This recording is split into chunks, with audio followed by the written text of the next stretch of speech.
Good afternoon, everybody, and thanks for coming to this session. And I hope you enjoyed this talk today. And today's talk will primarily focus on the findings related to Hui communities in northern China, Hubei, including Shandong, Hebei, Beijing, and Tianjin. So look at this map. So these dots are the field work I conducted, the places. Yeah. And the main purpose of today's presentation is to share with you the unique phenomena of Islamic vocal practice in Hubei Hui communities. Before I discuss more about this special religious sonic practice, I'd like to provide some background about Hui communities. I'm mainly focusing on why I started this research. The Hui people are a well-known ethnic group in China that practice Islam, definitely.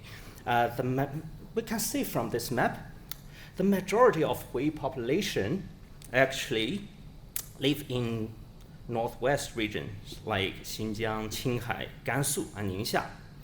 However, we can also see from this map, beyond this area's historical and significant Hui community also exists in other provinces such as Shandong, Hebei, Yunnan, and even southern part like Jiangsu. And also I'd like to mention that Guangdong is also a very important place for the history of Islam in China. Not only for Hui people, definitely, not only are they widely dispersed, but they also speak local dialects and Mandarin or Cantonese, depending on where do they live. In short, if they do not explicitly identify themselves as Hui, it is often difficult to distinguish them from others based on physical appearance or language alone. Now I'll turn to myself. As a Han Chinese myself, before starting this research, my perception of the Hui people are aligned with what anthropologist Jonathan Lippmann describes as familiar strangers. From elementary school through my undergrad studies, I always had Hui classmates around me. However, aside from the widely known fact that Hui people do not eat pork, most of us knew very little about their customs or the religion they are practicing. Around 2019, I visited a mosque in Dongying in Shandong province, the city where I had my first job. During my visit, I was warmly welcomed by an Ahong imam named Ding Qunzong. Coincidentally, my visit happened just before the time for Friday prayer, Juma. And that was when I first heard the sound of Islamic recitation as referred by Chinese Muslims as Lao Diao, meaning old tone. Okay, let's listen it together.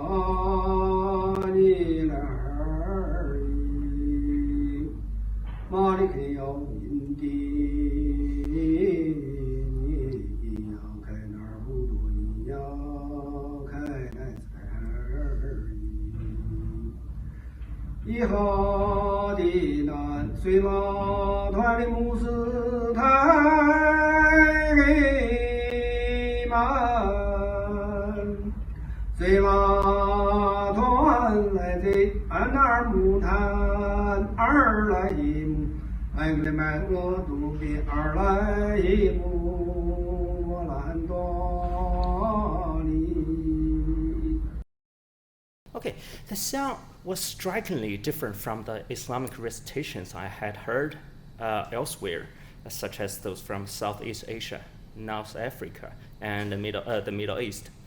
This localized recitation style incorporated Chinese musical elements. During my subsequent interactions with the community, I encountered other styles of recitation that reminded me of musical elements from Chinese folk music, opera, and chantings from other religions such as Taoism, Buddhism. From that moment, I felt that this sonic phenomena was worth exploring further. To my surprise, these sonic practices have been largely overlooked in existing publications. Many Ahong and Chinese Muslims have encouraged me to engage more deeply with this topic due to my musical training and my sensitivity to the musicality of Lao Diao compared to insiders.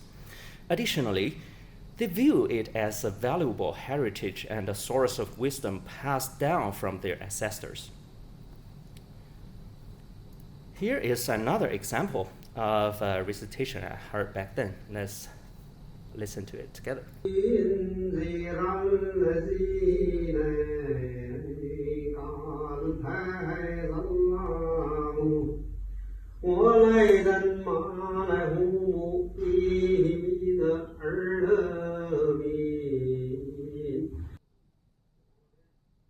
Okay, so actually, at the end of phrases, there is what we in music study called ending rhyme.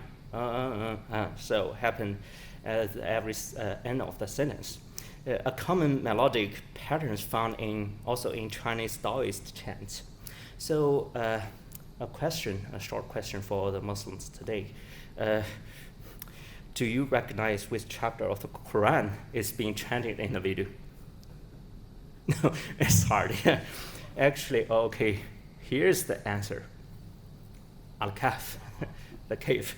So its melodic structure is rooted definitely in Chinese aesthetics, based on the pentatonic scale and featuring the timbre similar to Chinese folk songs. This style is referred to as Lao Gar Dai. The term Gar Dai originates from Arabic word qaid, which means base, foundation, or principle. However, in the Chinese context, it is commonly translated as tune, 调. So Lao Gar Dai is essentially another name for Lao Diao. Sometimes they are using 韵调, referring to the declaration of recitation. Even though they are not mentioned music, but they are using Chinese concept of 调, actually implied the melodic contour.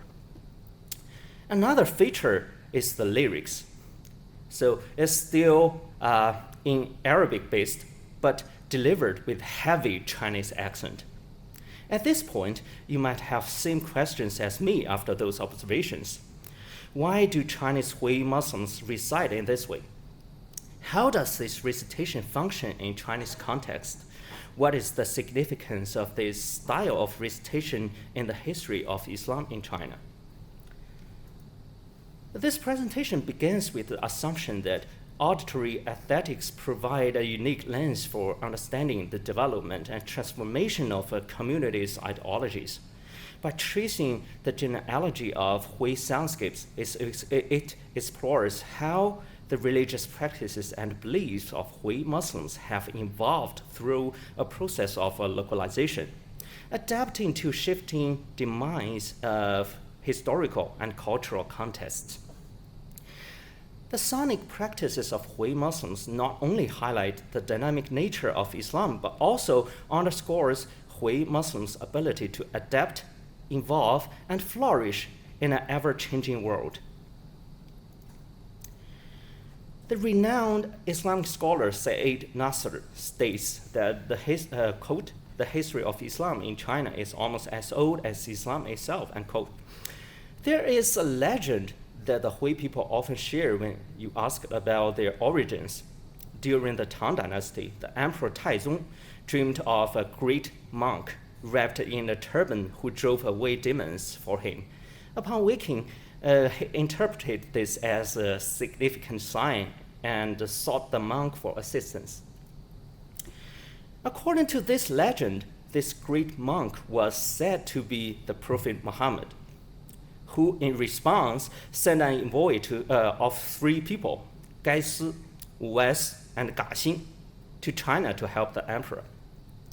Ultimately, only Ga Xin, identified by Chinese Muslims as Ibn Wagas, successfully reached China and traveled to many places including Chang'an, present-day Xi'an, in western China, and Guangzhou in southern China. After his passing, he was buried in Guangzhou at what is now known as the Tomb of Wangas, Wanga Sumu, located within the Xianxian Mosque, Xianxian Qingzhen Si, in Guangzhou Yuexiu district, which remains an important historical site for Chinese Islam. However, scholars such as historian Donald Leslie have questioned the authenticity of this tomb, noting that another burial site believed to belong to Ibn Waqas exists in Medina in Saudi Arabia. Given his documented life and travels, it is highly unlikely that Waqas even reached China. Despite this history, many Chinese Muslims firmly believe that the tomb indeed holds the authentic remains of Ibn Waqas. They travel from distant places all over China specifically to recite devotional praises in front of his tomb. So look at this photo. I took it last year in Guangzhou. And those guys wearing white hats, they actually traveled from northwest of China to Guangzhou for the pilgrim, which they call pilgrimage of the Waqas. And during the history, a more widely accepted scholarly perspective holds that Islam was formally introduced to China in 651 CE, the second year of the Yonghui era of the Tang dynasty. When the third caliph, Uthman, the caliph means leader of the Muslim community after the Prophet, he dispatched an envoy to China. This diplomatic mission recorded in Tang Shu, volume of Da Shi, Tang Shu Da Shi Zhuan, as the earliest official context between China and Islamic world. It often considered the starting point of Islam's presence in China. Historical records indicate that trade and diplomatic exchange between the Arab Empire and Tang Dynasty flourished from the 7th century onward. Major cities such as Chang'an and Guangzhou became key hubs for Central Asian and Arab merchants, many of whom were Muslim and introduced Islam belief and cultural practices to China. This is how Islam traveled to China in the legend and historical records. However, these early Muslim communities were often isolated or even restricted to designated areas such as fanfang, meaning foreign merchant quarters. As a result, the Muslims of that time were not considered Chinese Muslims.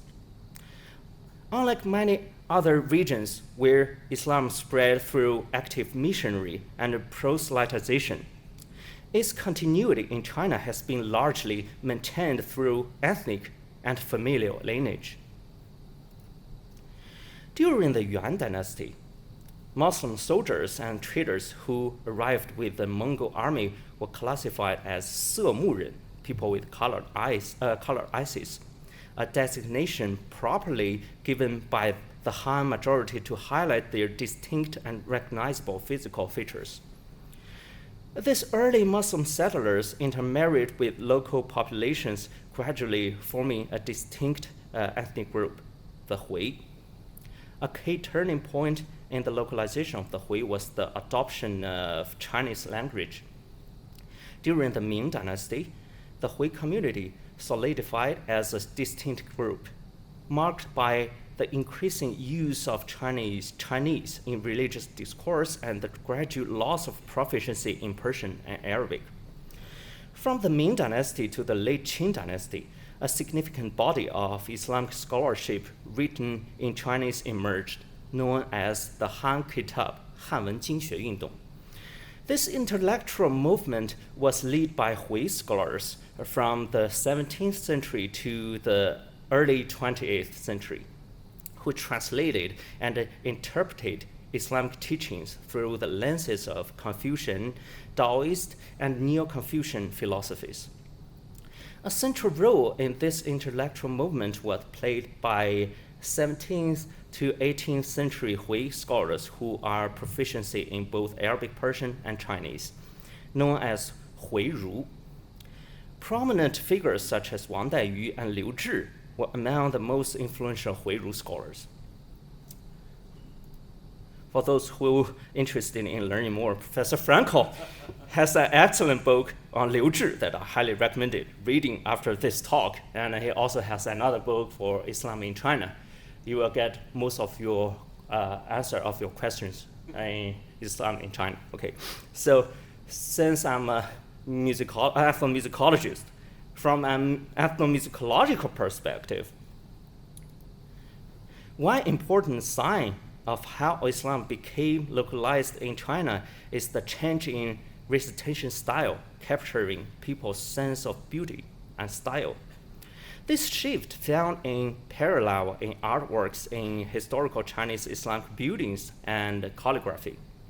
During the Yuan and early Ming dynasties, big changes happened that also marked the development of Hui Muslim identity. For example,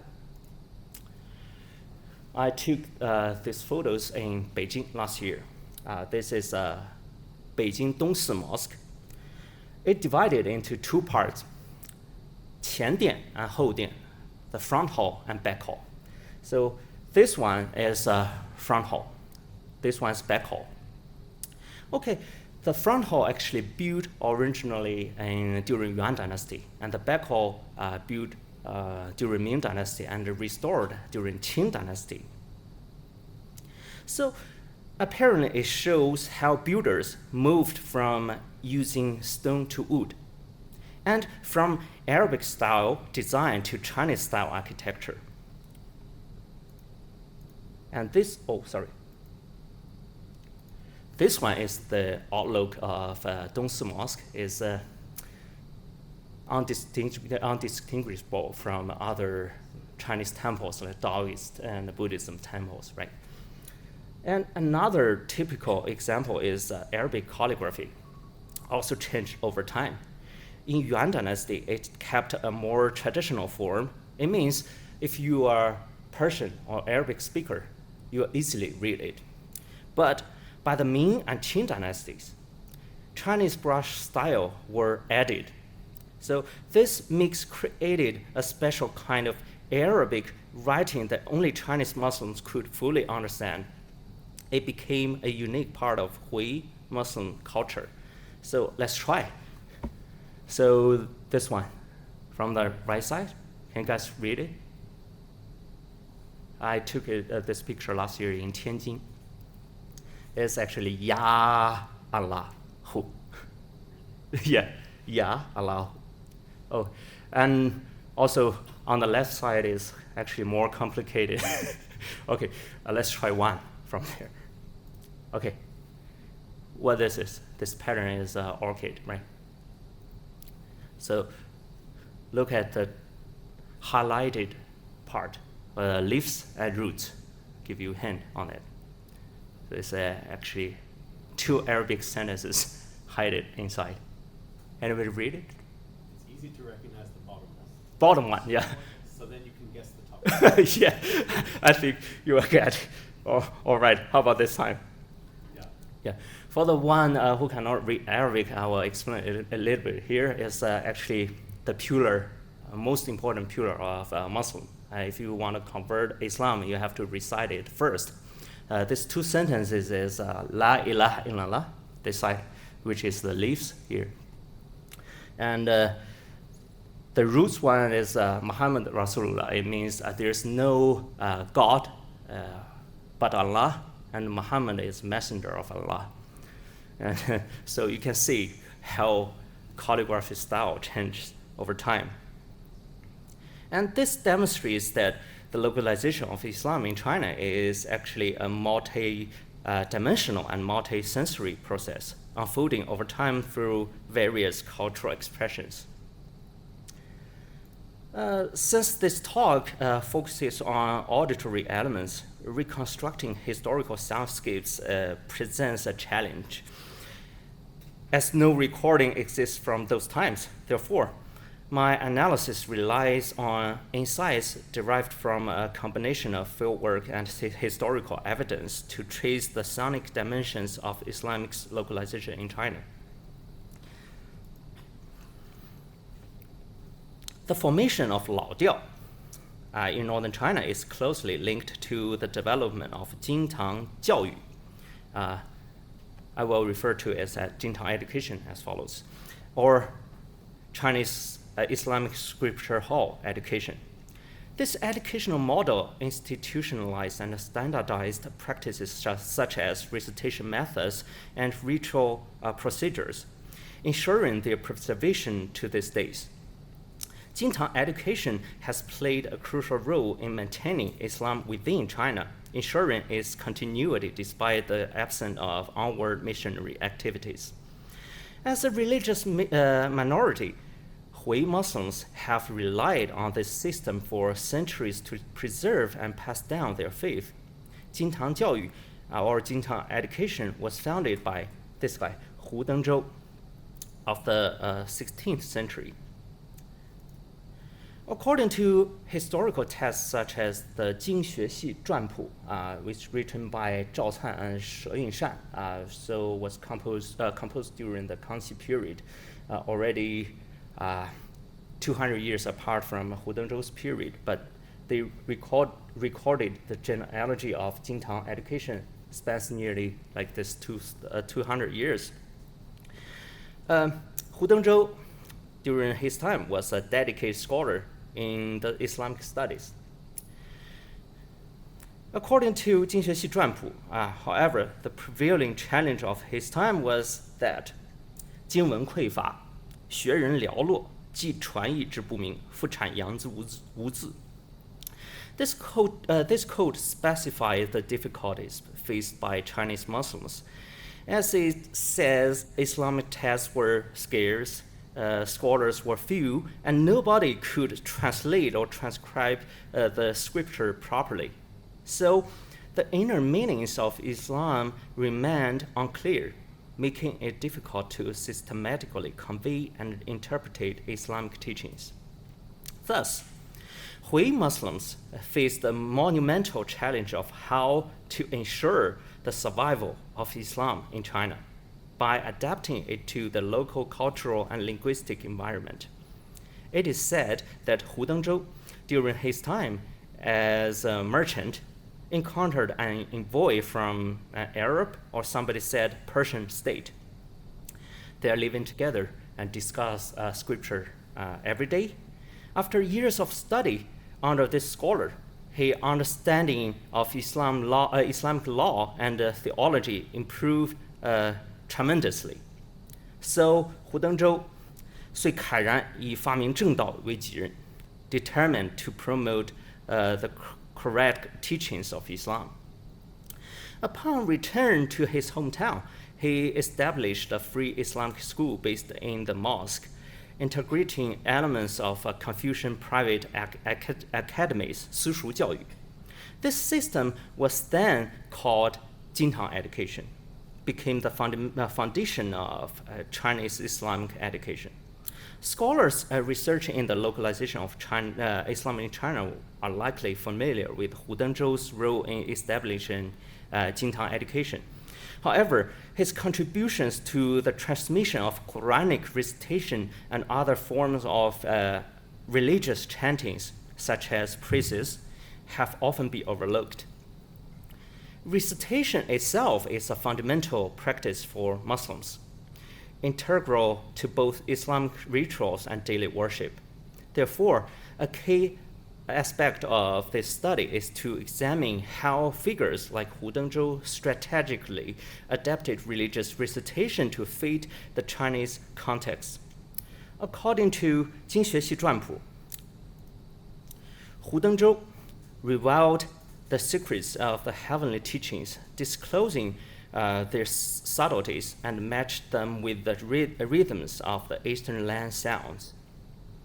The phrase Eastern land sounds suggests the use of Chinese local tuning systems to align with the rhythm of Arabic pronunciation. This passage provides early documentation of the origins of the Laodiao recitation style and its aesthetic adaptation. Clearly, this method of integrating Chinese musical elements into Islamic recitation was highly effective in facilitating the acceptance and transmission of Islam in China. Because Hudengzhou's educational model remains the mainstream system of Islamic instruction in China throughout the past centuries. As this adapted educational system spread, it gave rise to further localized branches of Jintang education, such as the Yunnan School and Shandong School, in addition to the direct continuation of Hudengzhou's Shanxi School. After Hudengzhou, the transmission of Jintang education continued across successive generations. By the fourth generation, Chang Zhimei, also known as Chang Yunhua, introduced the ideology of Jintang education to Shandong, where it's developed into the Shandong School, Shandong Xuepai, also known as Huabei Jingxue. This school quickly spread throughout regions such as Hebei, Tianjin, Beijing, and even as far as Yangzhou, Jiangsu province, and Ningxia. Over time, it became the dominant Islamic educational tradition in northern China. Over the centuries, a structured and locally adapted system of recitation evolved, integrating regional musical influences. This transmission process eventually shaped what is now recognized as Laodiao, a distinctive chanting or recitation style in northern China. Even the relatively conservative nature of Jintang education, there is a reason to believe that Laodiao was remained largely unchanged over the centuries, especially the way of reciting the Quran. Let me give you specific examples. So let's listen to two examples of 90 years apart, which reciting the same chapter of the Quran. The first one is, this guy is also a famous martial artist, Cao Jingzao, from Tianjin.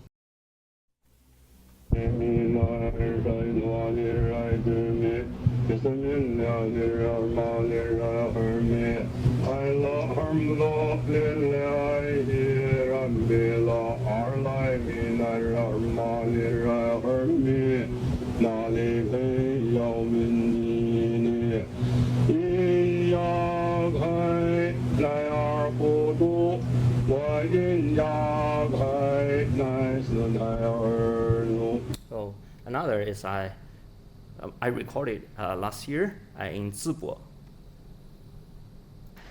أعوذ بالله من الشيطان الرجيم بسم الله الرحمن الرحيم الحمد لله رب العالمين الرحمن الرحيم مالك يوم الدين إياك نعبد وإياك نستعين. Did you guys recognize which chapter? The first chapter, Fatiha. Yeah. From the comparison of the two recordings, we can see that the pronunciation of Arabic remains largely constant, and the melodic contour is also quite similar.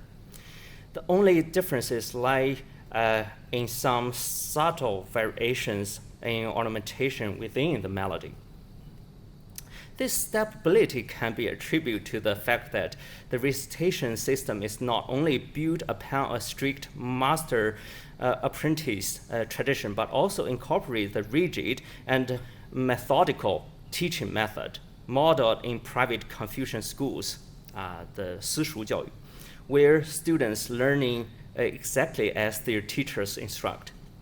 Thus, unlike the highly improvisational recitation styles found in Egypt and the Arabic world, Jintang education emphasizes stability and repetition, mirroring the Confucian private school tradition. During my fieldwork, I found that many Laodiao practitioners could clearly trace the origins of their recitation style by naming their teachers. By following this connection step by step, it is possible to construct a genealogical lineage that leads back to the Chang Zhimei, the founder of the Shandong School. Please see the diagram. So actually, those are homes. Actually, it's my current interviewed. Happened appear in the line 1. And the Muslims in Hong Kong might familiar with this senior imam, and he's also Miss Yang's grandfather, and his 2 Imam Yang's father in Hong Kong. Yeah, and also all those imams actually belongs to the training of Jintang Jiaoyu in Shandong School. And the second line actually are their teacher and their teacher's teacher. And we can find all the way back to Chang Zhimei, Chang Yinghua himself. So the master-apprentice tradition played a crucial role in ensuring the continuity and the authority of its transmission, 传承谱系. Moreover, the preservation of Lao Diao in its unaltered form became a vital means of safeguarding religious authority and maintaining the integrity of Islamic practices. The transmission of Lao Diao follows a structured step-by-step pedagogical approach. It begins with the learning of Arabic phonetics, particularly the pronunciation of individual letters. Let me give you an example of how Shandong people pronounce Arabic letters. 艾利夫别贴写字母盒海大来咋来热热西适应说的装的托作两目密目努力往无写 So our friends who knows Arabic, standard Arabic pronunciation might be confused with the pronunciation, right? Because this process is often shaped by Persian phonological influences, also with some Chinese dialect influences, which may stem from 2 historical facts. First, the linguistic background of Muslim migrants during the Yuan dynasty, many of whom were Persian-speaking. And second, the central role of Persian scholarship in Islamic education at the time of Islam's localization in China. However, this Persian Arabic training system was not always practical for the lay Hui Muslims. As a result, popular Islamic education in China has long relied on Chinese as the primary medium of instruction. Most students begin by learning Arabic phonemes through Chinese transliteration, with Ahong guiding them in accurate pronunciation, like this one. So the first line is Chinese transliteration. Second line is Arabic, but written in Chinese-style calligraphy. The third line is actually translation of Arabic. In many cases, even the interpretation of foundational texts like 大讲凯里麦, the great opening sermon, which is popular in Chinese Islam, is taught just in Chinese, especially when delivered by Shinyang, a female clergy's. So I will give you another example later. So in this section, I will explain how Lao Diao strengthens and consolidates Muslim identity in China through 3 aspects. First, how accurate Arabic pronunciation is taught and preserved within a Chinese linguistic context. Second, the sources of other chants such as khutbah and precepts apart from the Quran. And finally, how the idea of melodic beauty is locally defined and embedded in these recitation practices. Regarding the first point, religious clergies typically follow the Jintang education system. However, most Hui Muslims use Chinese transliteration to assist with Arabic pronunciation.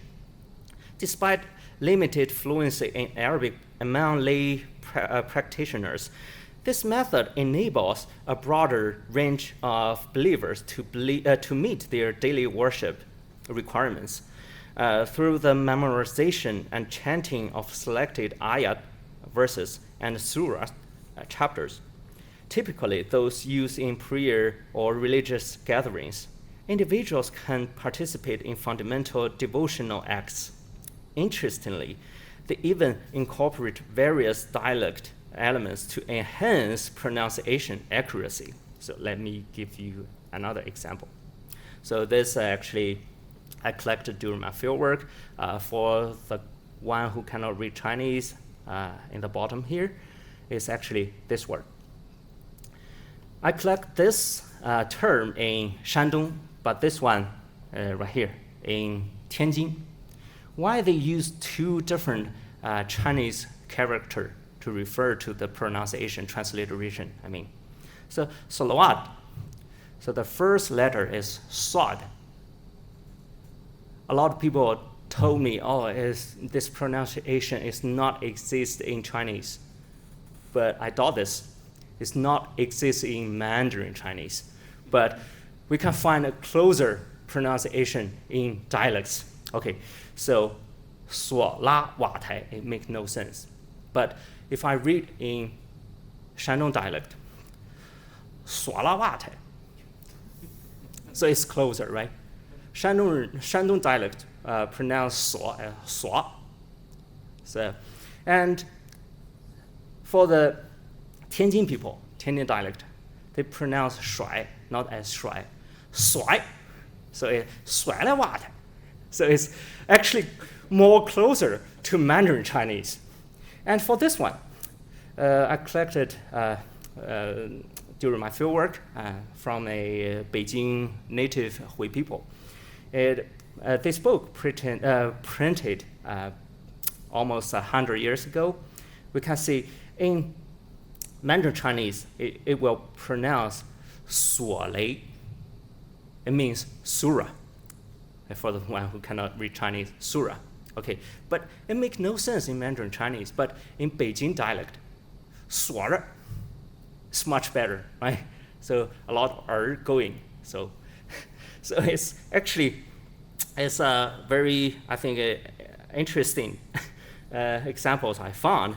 Although they have long been unable to communicate with the Arabic heartland and lack strong Arabic language skills, they strive to standardize their use of this scared language to demonstrate their religious devotion. Regarding the origins of many lyrics of devotional chants, what I observed among the Muslims in northern China is their tendency to widely adopt effective expressions from other regions to strengthen communal unity. I'll give you another example.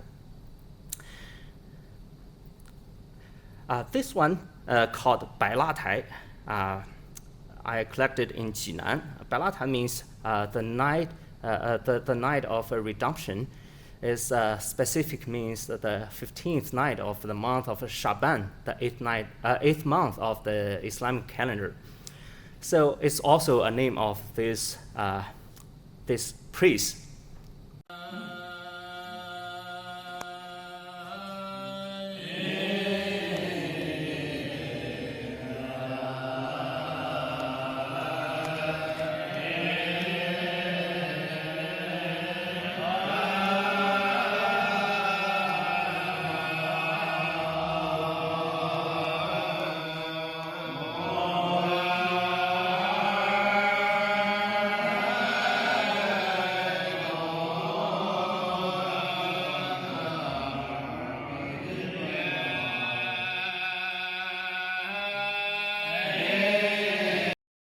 Actually, this priest borrowed from the Jiaqi Sufi tradition from the northwest part of China. Although most people in the area identify as Sunni, the Sufi practice of collective recitation, where many people sit together and chant in a powerful and synchronized voice, not only reinforces community cohesion but also enhances the auditory expression of Muslim identity. Another typical origin of one khutbah, public preaching, is worth mentioning. In addition to the fact that Hubei Muslims have borrowed elements from other countries or sects, they have also created their own devotional chants.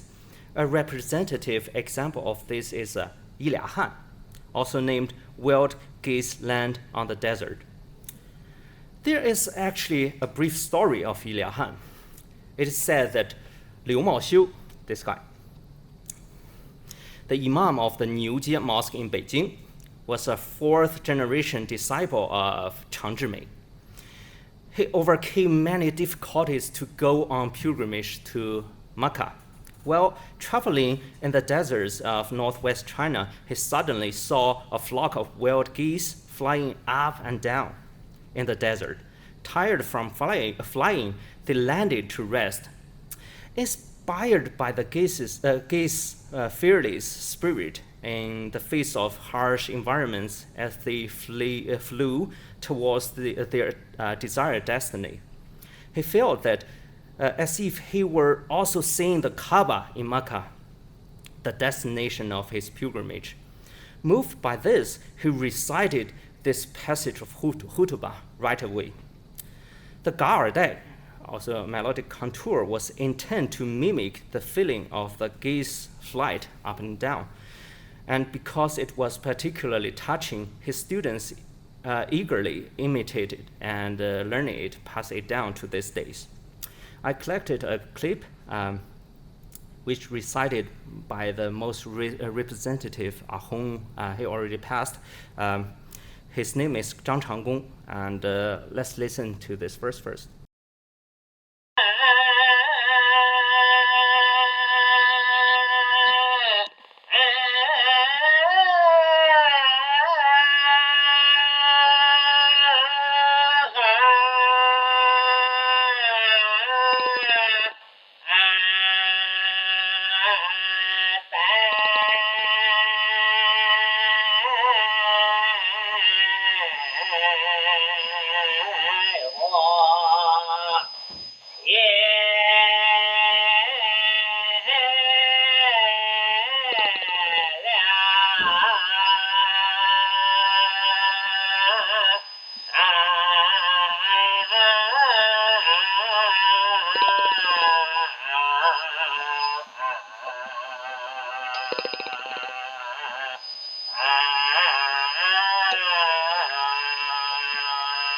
Can you hear the mimic of the geese flying up and down?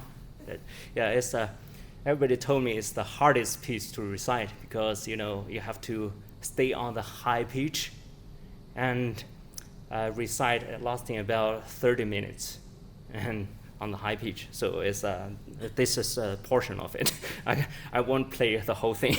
And in this sense, the locally composed chants represent a form of cultural making, signaling the consolidation and awakening of indigenous Islamic culture. It is also worth noting that some chants are performed in Chinese and in the combination of Jintang language, a language blending Arabic, Persian, and Chinese prose, particularly within the unique group of Shinyang.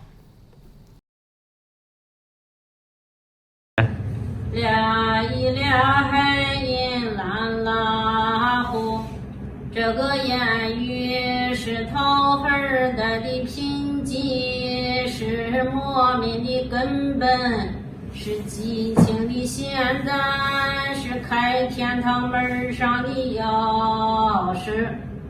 我们的贵圣人说过，不惧哪一个莫名的男女，他虔诚经一招，把这个言语念七遍，为主的赐名给他奇样的恩典。 Actually, I don't have much time to elaborate further here, but it is important to mention that Shinyang, female clergies, as highly respected figures in the Hui communities in Hubei, represent a localized form of Islamic practice in China, comparable to the emergence of 女寺, women's mosques, which is a unique phenomenon in China. Under 女寺, Shinyang served not only as agents for secularizing the sacred words to Chinese of the Quran, but also as intermediaries who facilitate communication between common people and male Ahom. From the analysis of these cases, it is clear that the use of Chinese and even direct Chinese compositions is an important maker of Hui identity as Chinese Muslims. The third important aspect is how musicians think about melody, particularly regarding how Muslims properly decorate the verses from the Quran, the Ga'ardai melodic contour. It is worth noting that in ancient times, Chinese Hui Muslims had to perform heavy labor before attending prayers. Historical records illustrate the significance of beautiful Ga'ardai.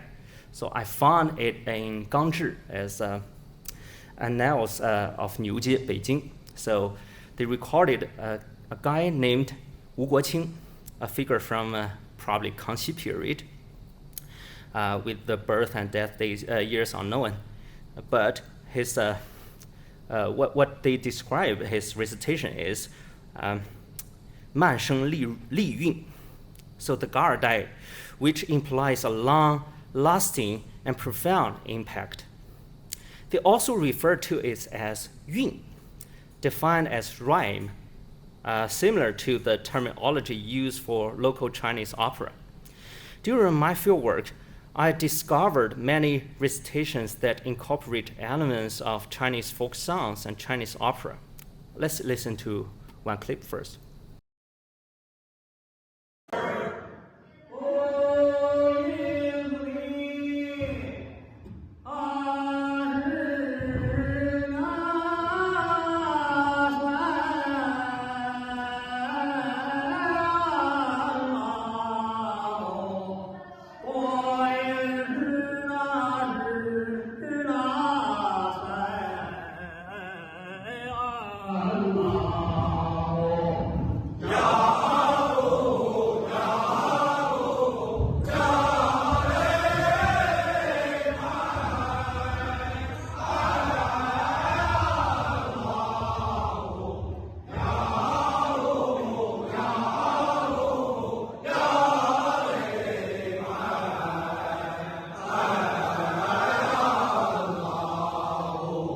The K is 指, it's a very popular musical mode in Tianjin area. And we can see from the vocal they're using, folk vocal traditions. They call it 声腔, showcase rhythmic and melodic patterns in Hui Muslim recitation that share similarities with regional folk singing styles. This further grounds Islamic sound traditions within Chinese musical heritage.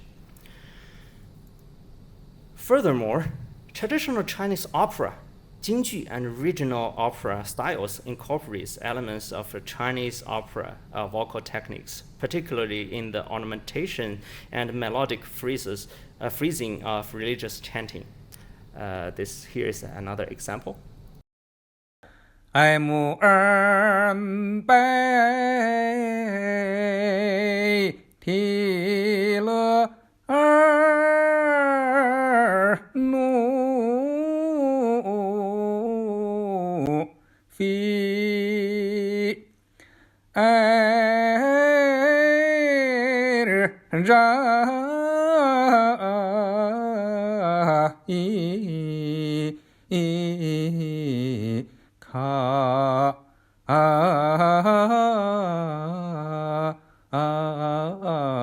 最美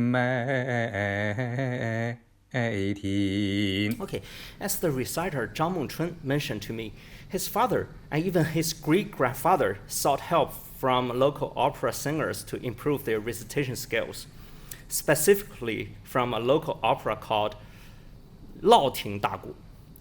I will play another clip of 烙亭大鼓. Please pay attention to the similarities in the recitation techniques and the use of musical elements.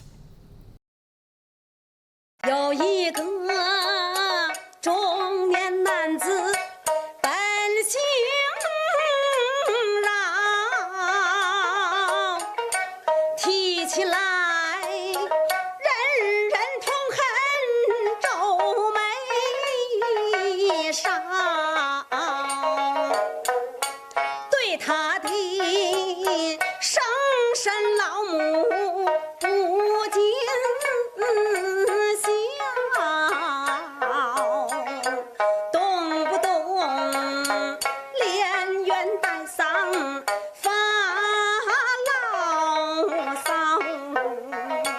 Okay, Chinese opera represents high culture, 高雅文化 in China.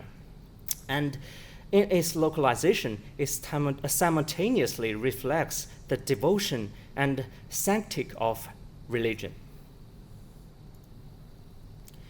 Additionally, some melodic structures bear resemblance to Buddhist sutra chanting, a reflection of cross-religious sonic adaptation, like the ballata I have just played to you. This highlights that the development of Islam in China is characterized by an openness to external influences, fostering mutual integration and co-development. Thus, from all 3 points discussed, we can see that the evolution of China-style Islamic recitation reflects a deeply rooted process of localization and internal preservation. The Shandong school, as a major proponent of this tradition, played a crucial role in standardizing and transmitting Laodiao chanting across northern China. The structured pedagogical framework of Jintang education, the emphasis on strict teacher-student transmission, and the absorption of Chinese musical aesthetics have all shaped a unique Hui Muslim auditory culture and continues to thrive today.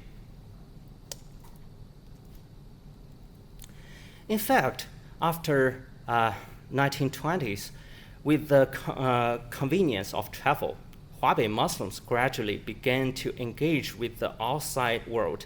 In addition to Laodiao, there is now a recitation method known as blending old and new, 新老结合. As Chinese Muslims reconnect with the world, they are eager to imitate and adopt the recitation rules recognized by the broader global Muslim community. However, many who have been influenced by Jintang education find it difficult to completely abandon their local accents. Listening to Islam in northern China also witnessed the historical development and changes in the thoughts and identity of Hui Muslim in northern China. In conclusion, the localized soundscape of Laodiao serves as a vital medium through which Hui Muslims in northern China express and sustain their religious identity. The evolving recitation practices illustrates a continuous negotiation between tradition and transformation. Well, globalization has prompted the renewed desire for Hui Muslims to align with broader Islamic norms. The enduring presence of Laodiao and the Jintang educational system reveals a deep-rooted commitment to indigenous forms of religious expression. These soundscapes are not mere vestiges of the past, but active agents in shaping contemporary Hui Muslim identity. By listening to these voices, both old and new, we gain a deeper understanding of how Hui Muslims navigate the balance between religious authenticity and cultural specificity, crafting a distinct form of Islamic modernity grounded in historical memory and regional aesthetics. Okay, thanks for listening.